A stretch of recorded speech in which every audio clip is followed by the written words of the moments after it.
Dear students of class 5 of Balangir Public School, today we are going to discuss chapter 2 of your EBST book, that is Interdependence in Nature. As you all know that all living things depend on each other for their survival on earth. Living things like humans, plants or animals cannot exist in isolation for their survival, and so they need each other. Now open your book, page number 13. Interdependence in nature. Let's start. Which food items do we receive directly from plants and animals? Tick the right picture boxes. Write P for plants and A for animals. यहाँ पर कुछ food items के picture दिया गया है. जो हमें directly plant से मिलता है वहीं पर P लिखना, और जो एनिमल से मिलता है वहीं पर A लिखना.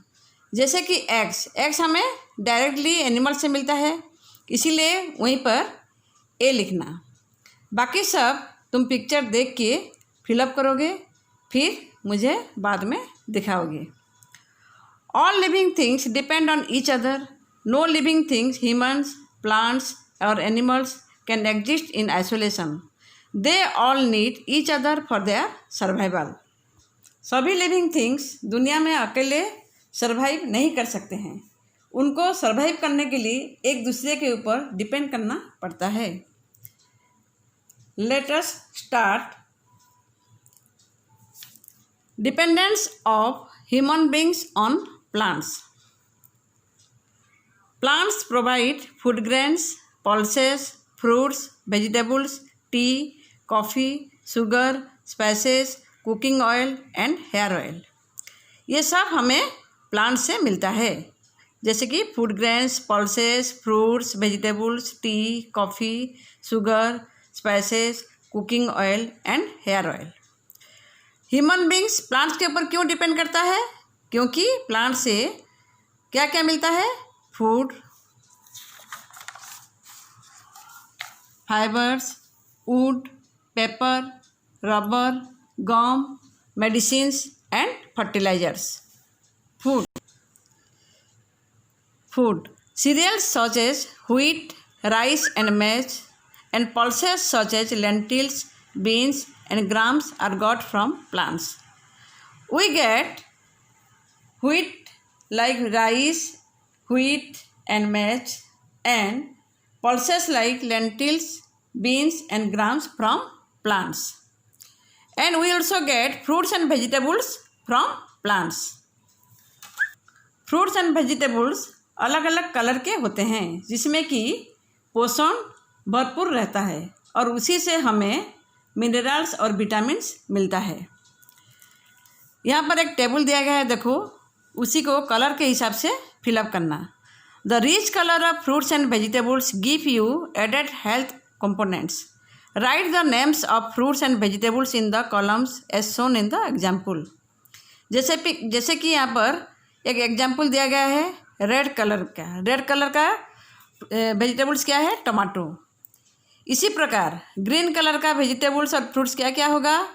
ग्रीन कलर में spinach and guava, red colour में टमाटो, चेरी, येलो कलर में लेमन, मैंगो, ऑरेंज कलर में कैरेट एंड ऑरेंज.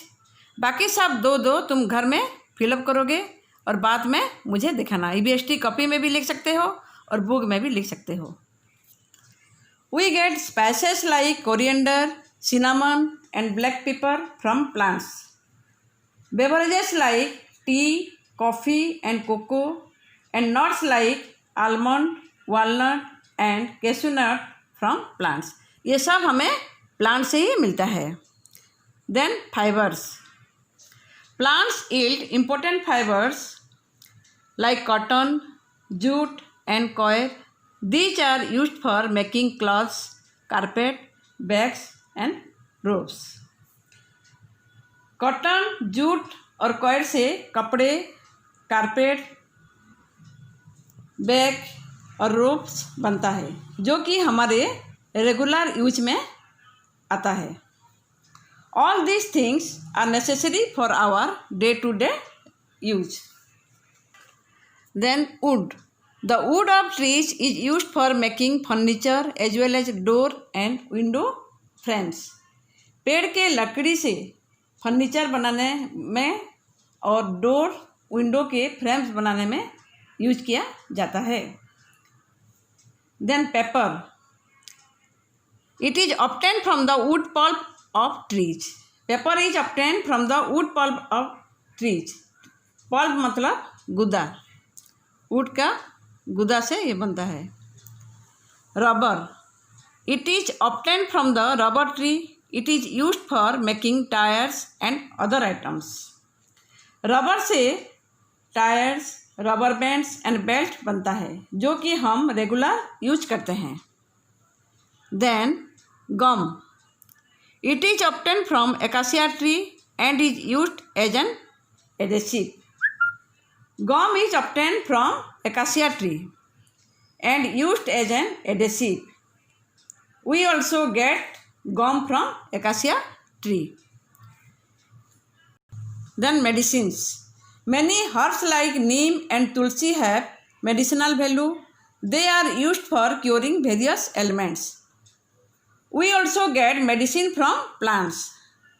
नीम और तुलसी के मेडिसिनल वैल्यू होते हैं जो कि बहुत सारे बीमारियों को ठीक कर देता है। Do you know plants like coconut, mustard and amla are used as oil. Coconut से क्या बनता है? कोकोनट ऑयल बनता है। और आंवला और मस्टर्ड से आंवला ऑयल और मस्टर्ड ऑयल बनता है। Then fertilisers, dead plants get mixed with soil and enrich its fertility. Such a soil is very useful for farmers and is called manure. Plants also give us fertilizers. जो plants मर जाते हैं कुछ दिन बाद वो मिट्टी में मिल जाते हैं और सॉइल की फर्टिलिटी बढ़ाते हैं। वही मिट्टी फार्मिंग के लिए बहुत अच्छा होता है और उसी को ऑर्गेनिक मैन्योर कहते हैं। So students, today we have discussed how human beings are dependent on plants in nature. Without this interdependence, our own survival will not be possible.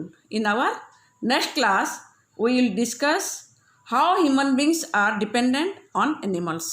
Thank you.